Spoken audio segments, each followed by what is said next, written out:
Deal News Podcast, episode 223 for August 15th. Video killed the podcast star. You can go in here. I am joined videolegally by Lewis and Dan. Is that a word? Hey, guys. Hey, what's up? Not much. As no one can tell who's listening to the regular version of the podcast, we are trying a new thing. That new thing is called video. You may have heard a little something about this. So we're actually streaming this episode live on Google Plus because they have those Hangouts things. But before you write in to complain that we didn't let you know that this was happening, is that we kind of didn't know this was going to happen ourselves. It's just we wanted to try out some new video stuff, and this might be one of those things. So who knows? Next week, maybe around 3 p.m. Eastern Time, you can tune in at Google Plus and see us. But who knows? I mean, this is just a test, right? I don't know. What else do we have to say about video? I don't know. Yeah. I'm sure it totally blew a bunch of people's perceptions about what we look like. Right? Yeah. You know what I mean? It's like reading a book, and we should have had masks, like those V for Vendetta masks. Those would have been good. And then we can have special episodes that are unmasking one of us, like so we could play this out for years, like a really Seriously, yeah. like a lost sort of timeline where. Just like Kiss when they never were seen without their makeup. Right. Except this time we're going to have to go into makeup. I think. Oh, that's a good point. We'll go the other way. What are you saying? We're monsters without our makeup? I'm not saying nothing about nothing. All right, listeners, and now viewers, if you have any ideas of what you'd like to see us do videographically, write in. Let us know. We have very few ideas of our own, so we're banking on you.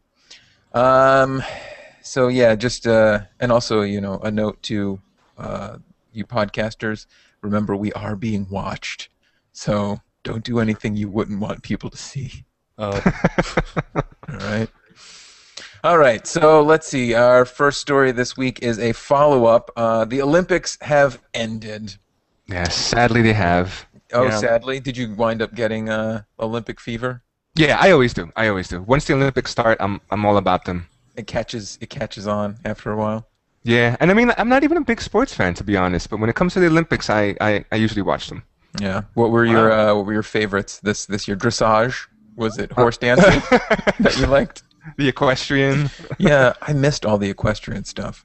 Yeah, so did I. That's probably one of the things that I don't watch a lot. I love track. Track and field is awesome. Mm-hmm. I'm just kind of sad that I missed out on the rhythmic gymnastics that everyone was talking about. The one where she won the gold.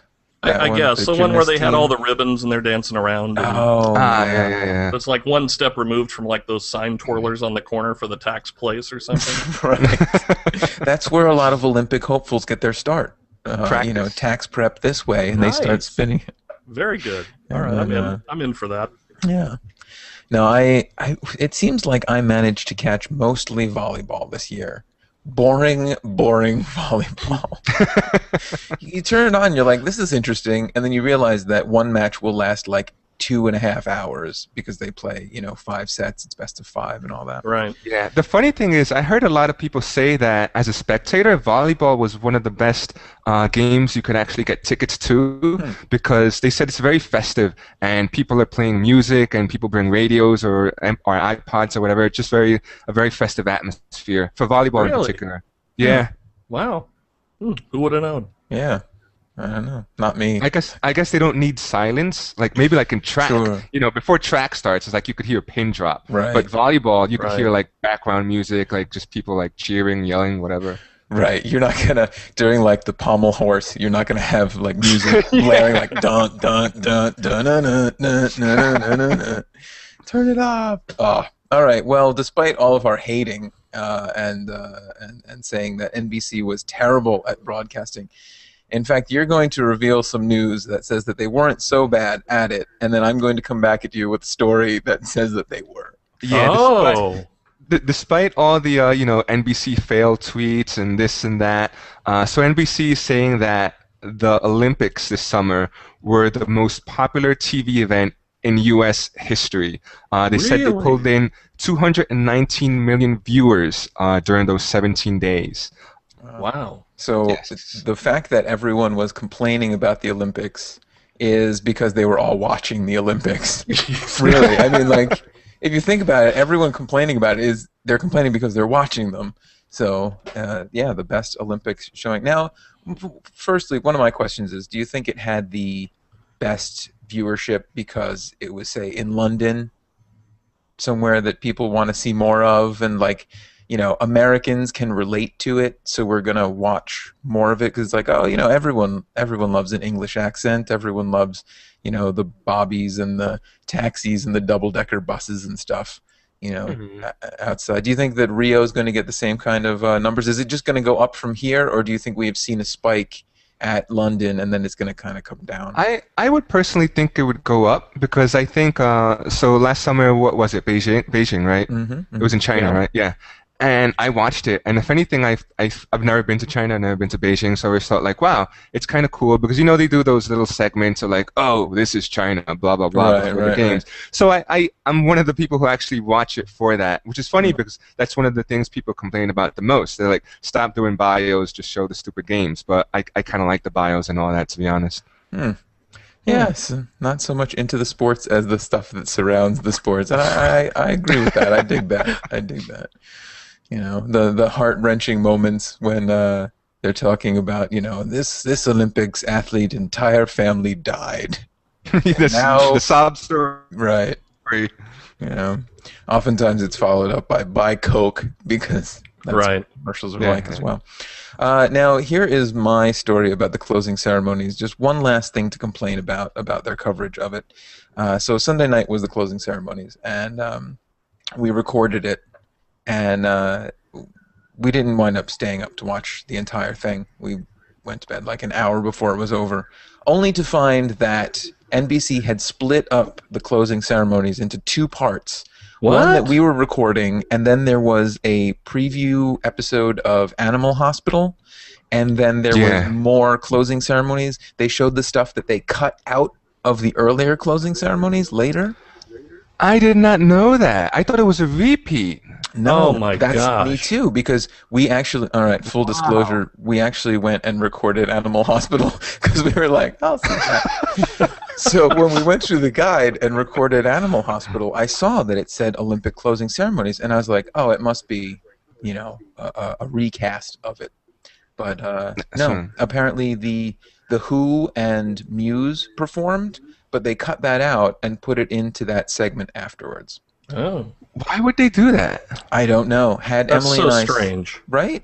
Had Emily and I stayed to watch like one more segment, we would have heard Matt Lauer say that there was going to be more stuff after the premiere of Animal Hospital. Because when we got and we were watching the DVR version of it, that was the first thing he said, and Emily and I were just like, I can't believe in like.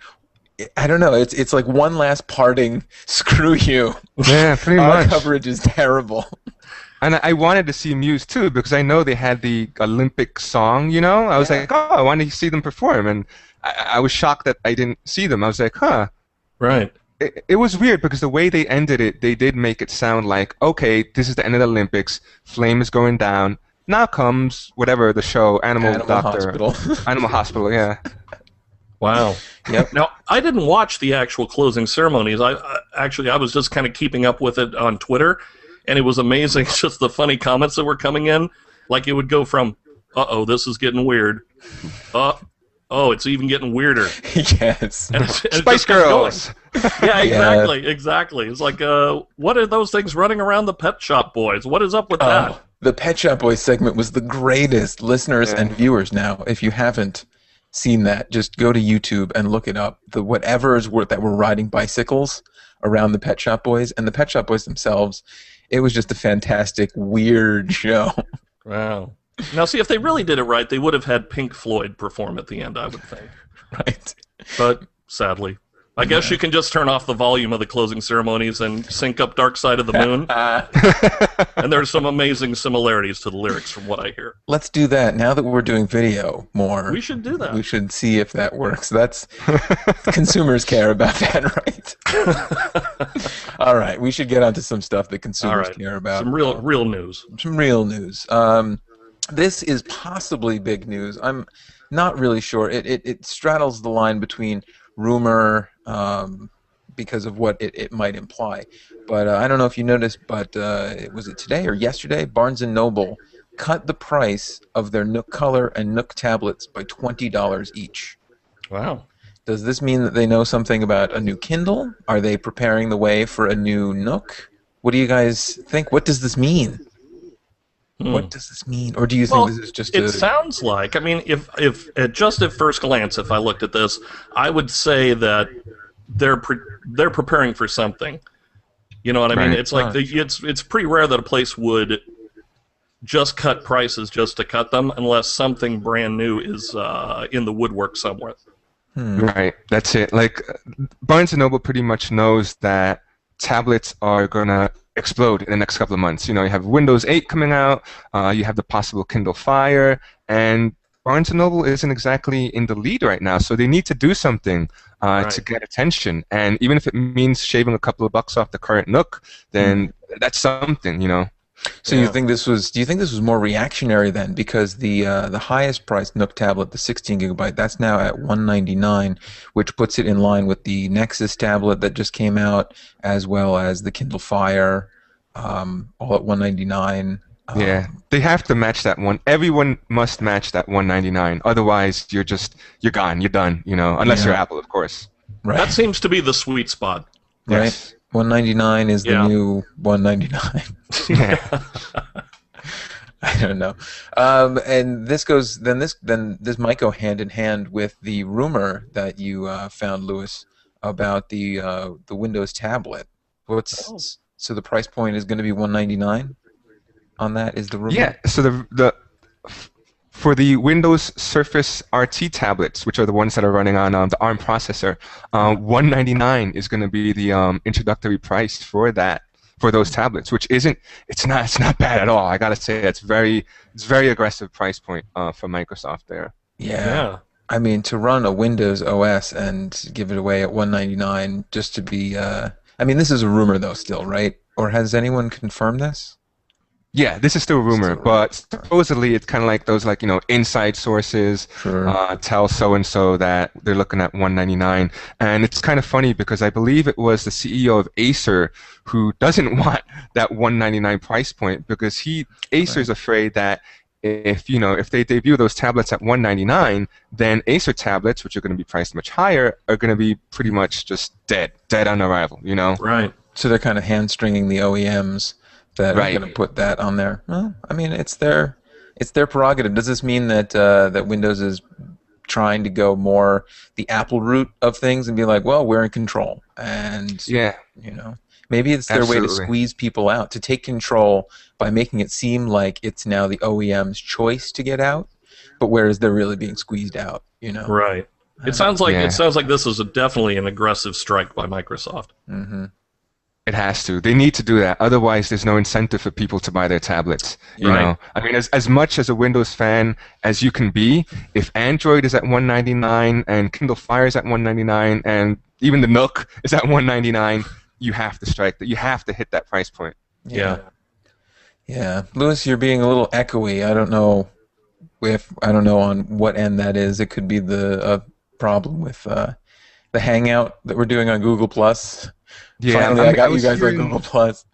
I was seeing a pretty bad echo on everyone for a while. It's good now, but I was seeing an echo before. Yeah, you actually sound way better now than you did earlier. Yeah, a little echoey though. I don't know where that's going to come through. If it's going to come through on the Hangout or the audio version of it, or whatever. But I would just like to remind listeners again that we're experimenting with video. So any echo you hear is totally our fault. We apologize. Yes.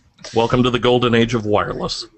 Yes. Yeah. I actually strung a very 50-foot long Ethernet cable from my router to my laptop just to make sure I didn't drop any bandwidth. So it's all splayed out behind me there. All right, let's see the other Windows RT tablet rumor. I don't know if you guys had a chance to see this one, but they say that they're going to be able to stay on in some form or another for 360 hours. Wow. That's 15 days. of uptime operation, essentially going into kind of like a standby-ish mode Nice. for that time. Yeah, is that possible? I Do mean, you have to like hook it up to your car battery? yes, exactly. You have to leave it in the sun for a really long time. Yeah. Do you think that uptime of 360 hours at a 199 price point is something that's doable? Or how much is Microsoft losing per tablet?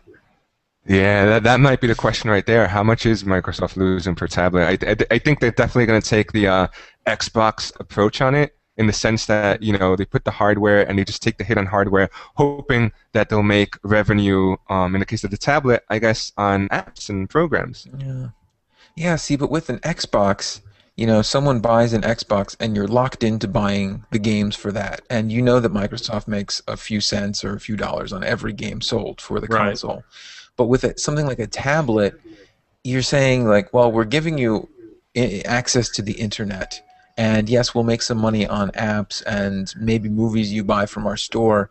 But is it as big of a loss leader, or could it be as big of a loss leader for Microsoft as, say, a tablet like the Kindle is for Amazon? Because the Kindle is so tied with the Amazon infrastructure of like renting movies, of reading books, of getting music. And I feel like a tablet like this, it's a little more wide open coming from Microsoft, who doesn't have a bookstore, who doesn't have a music store like that, in the same Right. way that Amazon does. Do you think it's going to work out for them to be a loss leader? I guess that's what they're betting on. And like you mentioned, like you think apps, what are the first things you think of? You think of iTunes and all their apps, and even Android and their market and the Google Play Store. At least me personally, I don't associate Microsoft with apps, and that's something that they need to work on big time. Yeah, agreed. As their tablets start coming out. Yeah, totally. Well, if they can figure out a way to sell that to the consumer as like, look, now that you have our Microsoft Surface tablet, why don't you buy everything from Microsoft? I don't know. I don't know if they can have that turnaround in the time before. I mean, this thing's supposed to come out in October, and to get people into a mindset of buying exclusively from Microsoft on this tablet, I don't know. They should have been working on that for a while. So, all right, let's see. Anything else? Would you have something to say there? No, Oh, I didn't mean to cut you off. I heard a noise. I was just saying, like I was actually contemplating something. Oh, what were you contemplating? Well, no, I was just sitting here thinking, like, what is it actually going to take for Microsoft to be a player in the app field?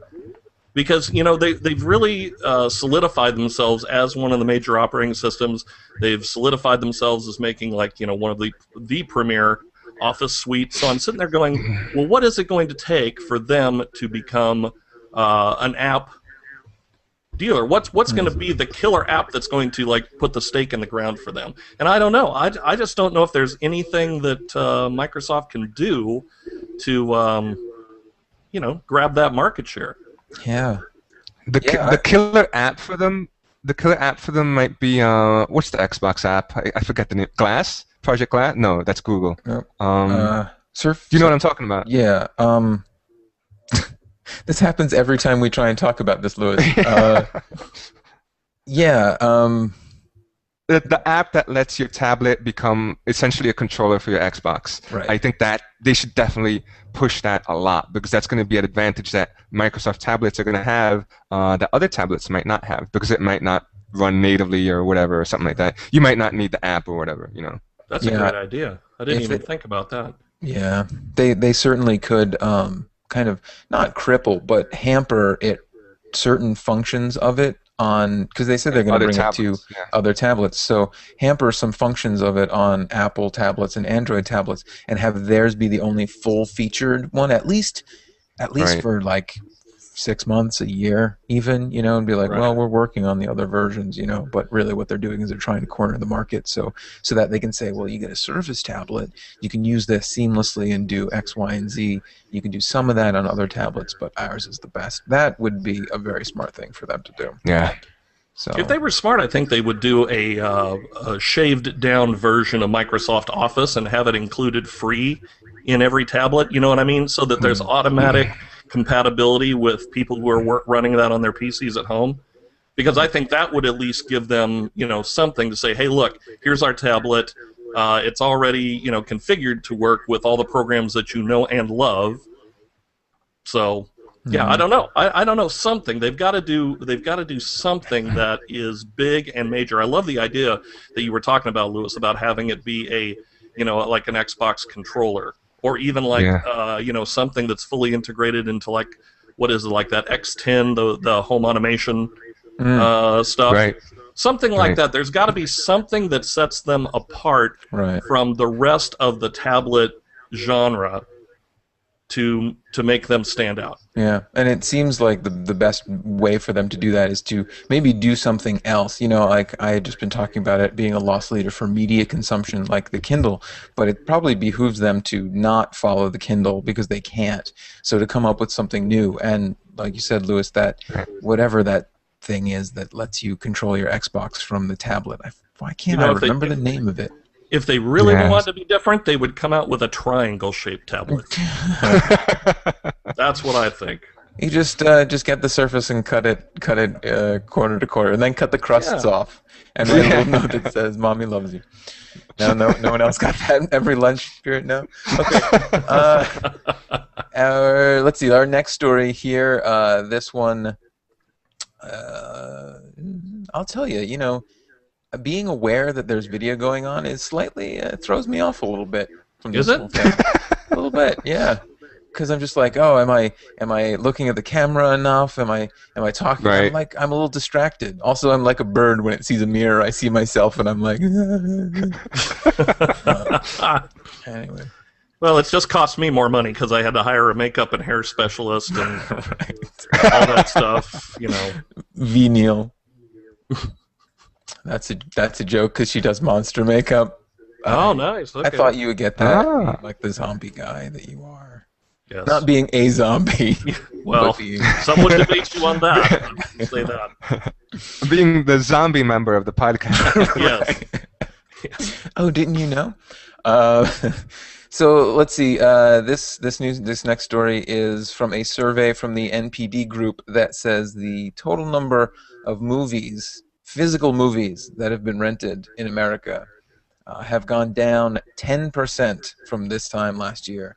The first 6 months of 2012 are 10% under what they were last year. So physical rentals are down from DVDs. Blu-ray discs are down 17%. But physical rentals still make up the majority of rentals by cornering 62% of the market. The other is made up from, I guess, Netflix and on-demand services through cable companies and things like that. Right. Did you guys? Is this surprising? Is this surprising in that it's so high, or surprising in that it's so low? Do you guys? No, actually, I'm surprised that it's so low. I would have thought that it would have been a much higher percentage based on with Netflix and all the other streaming services that are out there. I would have totally thought that would have been closer to 25, maybe even 30%. Mm-hmm. Yeah. Mm-hmm. Yeah, I thought it would have taken a much bigger nosedive, especially, like you said, with Netflix being what it is and everything. Right. I don't know. That's about all we have to say about that, I guess. But yeah, it's weird. Like, I definitely, when I read the story, part of me, it then, reminded me of all like the Hollywood videos and Blockbuster videos that I used to go to that are now closed and I never go to again. Right. And I kind of got a little sad about the fact that, physical rental places are closing and that physical rental is on decline. And I don't know. Does that not occur to either of you guys? Like, no, it totally does. It's funny when you said that.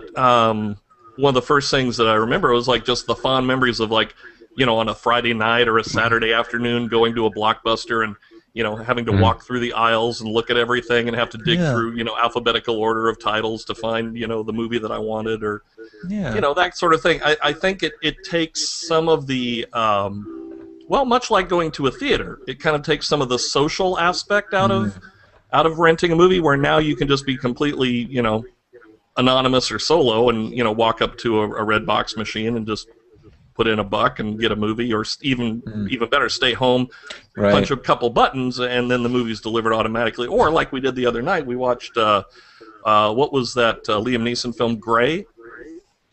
Do you see that one about the wolves? No, No, absolutely not. I don't know. Yeah. Really great movie. If you get a chance, definitely see that. But it Is was like it a great movie? Just ignore me. Keep talking. yeah, he gets on the phone with a wolf and says, "I don't know who this is, but I'm going to find you and I will kill you." That's a Taken reference. I'm sorry, but it's very true. I mean, we just sat there on the couch. And we go, "Well, what do you want to do?" And I didn't want to get up and go to the red box in the corner. So we just like clicked through on Verizon and just said, okay, let's rent that. And 2 button pushes later, and we had a high def movie streaming right to my TV. Yeah, And that's awesome. I love that. I'm shocked that physical media is still around, to be honest. As the numbers are as high as they are. I thought that digital would have just completely finished that off by now. See, I agree with you, Lewis. I do love that, but I don't know. Maybe it's just me. Maybe I've gotten to that age now where reminiscing about how awful things were is kind of heartwarming to me, Oh, remember when we would all pile into the car and go to Blockbuster, and the parking lot could only hold like 5 cars, and it was a headache to park there. And you had to go in, and you wanted to find the new release, and you were really hoping it was there, and all 30 copies of it had already been rented, and so you had to settle for something else, and you'd just grumble about it, and you could never agree on anything, so you just wound up renting Ghostbusters for the 15th time in a row.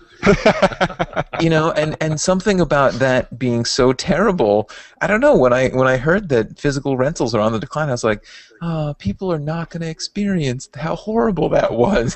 And part of me should be like, that's good. That's great that people can experience that. But this is the equivalent of our parents saying, when I was your age, I had to walk 15 miles to school in the snow. Yeah. Yeah. You know what I mean? much. It really is. Yeah. When I was your age, we couldn't watch any movie we wanted. We had to watch what was left in the store after And then we had everyone 48 else. hours to return it, or we would be charged $10 or whatever. Oh, boy. Yeah. That's true, though. Or Now kids are going to be saying, you know what, we had to wait 15 seconds for a movie to download when I was your age. And it can't kept believe it had buffering. to buffer, right? Yeah. My favorite was always, I have to return these. They have to be back by 3 o'clock or I get charged. And you jump in the car and you speed down there and you pull in and you hand the tape over and the guy opens it up and he's like, there's no tape in here. Oh, And you have that's to go the all worst. the way back. Also, we're talking about tapes. We're talking about tapes. I know. How sad is it? Actually, I was telling somebody the other day that I remember when, well, now I'm going to really sound like the old man of the group. I remember when VHS players were like the hot ticket, and they were selling VHS tapes for like $99.99 a piece. It's like only the rich and famous could afford a VHS tape of something. Now it's like you get a Blu-ray free inside a box of Cheerios or something. Right. It's like, Yeah, serious. I remember being a kid when we got our first VCR. I went with my dad to the store. I don't know if it was a New York only store. I don't know if you remember, Jeff. Newmark and Lewis. Does that ring a bell? No. It was an electronics store in New York, and I believe the VCR was like $450, $500, Right. and it had this awesome feature that let you pause live TV. I was Right. like, wow. You can come back to it later. Amazing. Yeah. I mean, isn't that why rental places started up in the first place? Because VHS tapes were like $99, $100 to buy. So they were like, well, I could buy a few and rent them out, and after every $4 or $2, I'll get that money back over time. the good old days. Yeah, Reminisce Cast is what we're doing now. Reminisce. Another new feature we've brought along with video is thinking about the old times as well. All right, let's talk more about analysts. This Gartner analyst group has said that worldwide mobile phone sales have dropped 2.3%. Why? What? Because everyone is waiting for the next iPhone to see if they want to buy it or another phone. Wow. Of course. Wow. I mean, take it with a grain of salt. This is analysts, of course, but 2.3% doesn't sound like a lot. But when you're talking about that converts into, millions and millions of units and billions of dollars sold. Right. Like 2.3% is a lot of people holding their breath for the iPhone. It's just kind of amazing the impact Apple has on every Yeah. industry it dips its toe into. It's a little scary. Mm-hmm. I mean, pretty soon they're going to be the stock market. You know what I mean? It's like Yeah. the economy is going to go up or down depending on what Apple does as far as a phone or a tablet or an operating system. It's like, Depending on their keynote. Right. yeah. In my day, we had more than one stock. It wasn't just Apple. Flash forward to this podcast 20 years from now. Do you remember when there were other stocks? Yeah. But it's funny because I'm definitely a part of this group that is waiting. My wife wants a smartphone. She's decided that she's probably going to get the iPhone. Really? And I said they're going to announce it September 12th, and it's supposed to be available September 22nd. And this is going by all the new style of Apple rumors, which means that they're true. Because Yeah. you can't hear an Apple rumor these days that isn't true for some reason. Very true. So yeah, we're just waiting. Like we have a month, one more month to wait. No Android? She doesn't like Android, Jeff? No, it's the sizes of them all. Like the ones that she liked, the way the operating system looked like, because they all put their own skins on it. and Yeah, whatnot. yeah. The ones that she liked were all too big. Like she likes the way my operating system looks, but the Razr is just too big. She wanted a smaller phone. So we went to Best Buy, and she was just like picking up all the phones and trying to use them. And she picked up the iPhone and was like, you know what? This actually Perfect feels, size. Yeah. She's like, Yeah. this actually feels like what I want it to feel. It moves like I want it to move. Really? Yeah. So there's a story for you, Apple. Write that one down and be like, someone who's never used a smartphone before finds Apple comforting, or something like And now the iPhone 5 is going to be like huge. It's going to be a 7-inch phone. Yeah, it'll be a phablet. A phablet. iPhablet. So I told her, I said, well, one of the rumors is that it's going to be slightly bigger. And she's like, well, then I'll get the 4S and it'll be cheaper. And I was like, you've rumbled me. You've gotten it. No fair, no fair. So, yeah. So we're just, we're one of these people holding our breath. So. I'm actually, what's funny? We've talked in the past about, I was thinking about hitting up the Razr Max as my next upgrade to a phone. And actually, I got, one of my relatives had this, what's this, Droid Incredible? Mm-hmm. Have you guys ever Is it seen the original one? The HTC? Yeah, this is a current generation. She got rid of it to get an iPhone, actually, and she said, well, do you want this? And I go, you know what, I've always wanted to play with one. So I got it, and it's actually kind of nice. I'm actually thinking about porting my cell number over to this because it's smaller than the Droid X, and it just feels better. You know what I mean? It's not this big bulky phablet that you stick into your pocket and it looks like you're trying to smuggle a paperback out. But yeah, I'm thinking about checking this one out. The only thing that is keeping me from it is it's still 3G and not 4G. Yeah. So I'm kind of like, oh, do I want to go through the hassle of like getting this phone all set up, and then in 3 or 4 weeks there's going to be a new Android phone, or heaven forbid, I'm going to fall in love with the iPhone 5, and then have to go through the whole process again. So I don't know. I'm really torn on the phone fence. Well, I will say this: I have 4G. I can't, like, when it is on 3G. No, actually, I take it back. You could tell there's a difference. Yeah, there's totally. A difference. I mean, my wife has the Galaxy with the 4G, and so I was playing with that and checking it out, and it's pretty damn fast.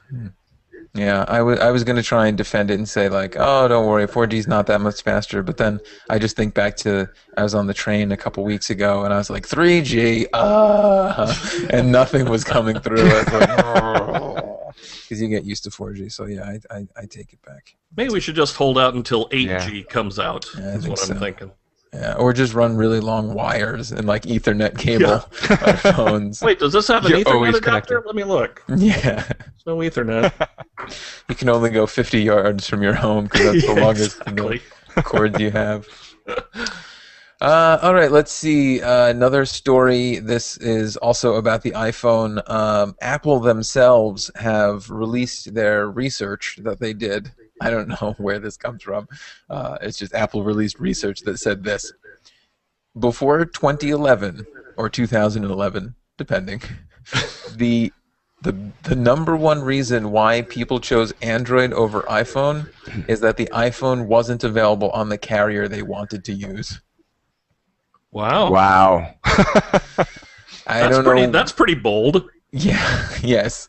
That's one way to put it, yeah. Right. This is like Apple being like, you didn't want it because you couldn't get it. That's all. But now that you can. So, yeah, I guess they're saying that numbers are starting to slowly turn around, maybe, or they're hoping that they will in 2012. But, yeah, what do you think? Do you really think that I don't know. Like, if people really wanted the iPhone, they would have gone to AT&T, right? I mean, Well, speaking from my own personal experience, remember we had this discussion a long, long time ago when the iPhone was only available from AT&T, and I absolutely loathed AT&T because honestly, I would have to drive 3 blocks from my house to get any kind of signal.